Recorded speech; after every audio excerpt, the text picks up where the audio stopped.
My goal in building this project was to create a machine that embodied the classic look and feel of the machine presented in Turing's 1937 paper on computable numbers. At the heart of the machine is the read-write head. It has the ability to write, read, and erase from the tape.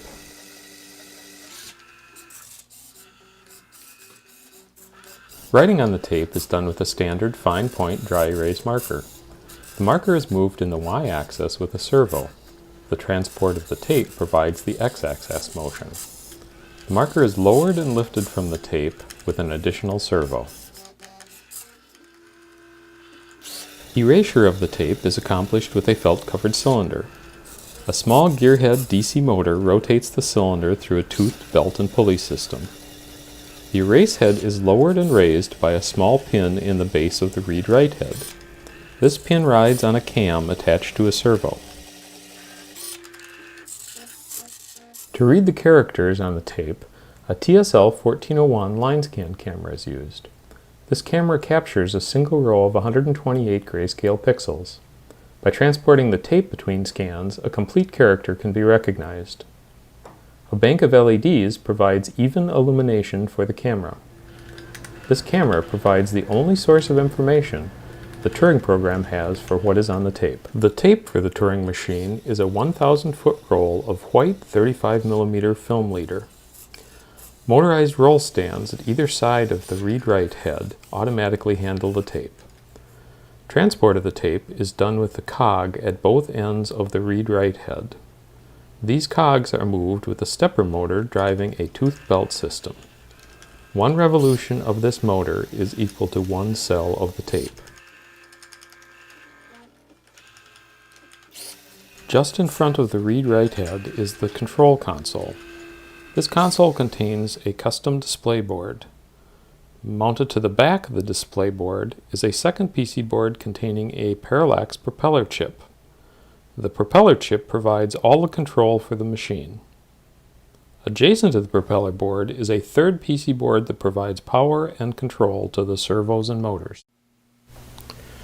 The control panel of the machine gives you access to all of its functions. Through the use of a 5-position switch, you can load programs, define defaults, move and erase the tape, or run in single step through programs. Programs are written and saved to SD cards as simple text files from any computer. Once the card has been inserted into the machine, you can browse its directory and select the program you want to run.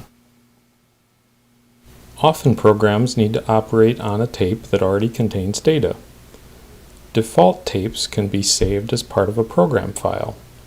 They can also be created and edited from the user console. Once a program has been loaded, it is started from the console. In this example, the machine is running a simple binary counting program. First, the default starting data is written to the tape.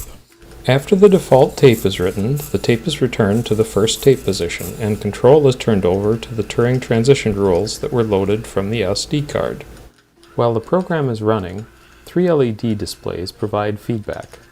This includes the current machine state, the tape position, and a running count of the operations completed so far. Additionally, the 4-line LCD display shows the transition rules that apply to the current machine state. Each loop of the Turing program reads the current cell from the tape and uses the transition rules to determine if that cell of the tape needs changed. If it does, the cell is erased and written with the new character. It then changes the state of the machine if needed, and the loop starts again. In this simple binary counting program, the binary number is incremented each time the tape makes a full transition from the least significant bit to the most significant bit and back again. In this example, the machine is counting from 11 to 16. Because it takes 50 operations to do this, I have sped up the video to save time. When the machine reaches a halt state as defined in the transition tables, the Turing program exits from its loop and control is returned to the console.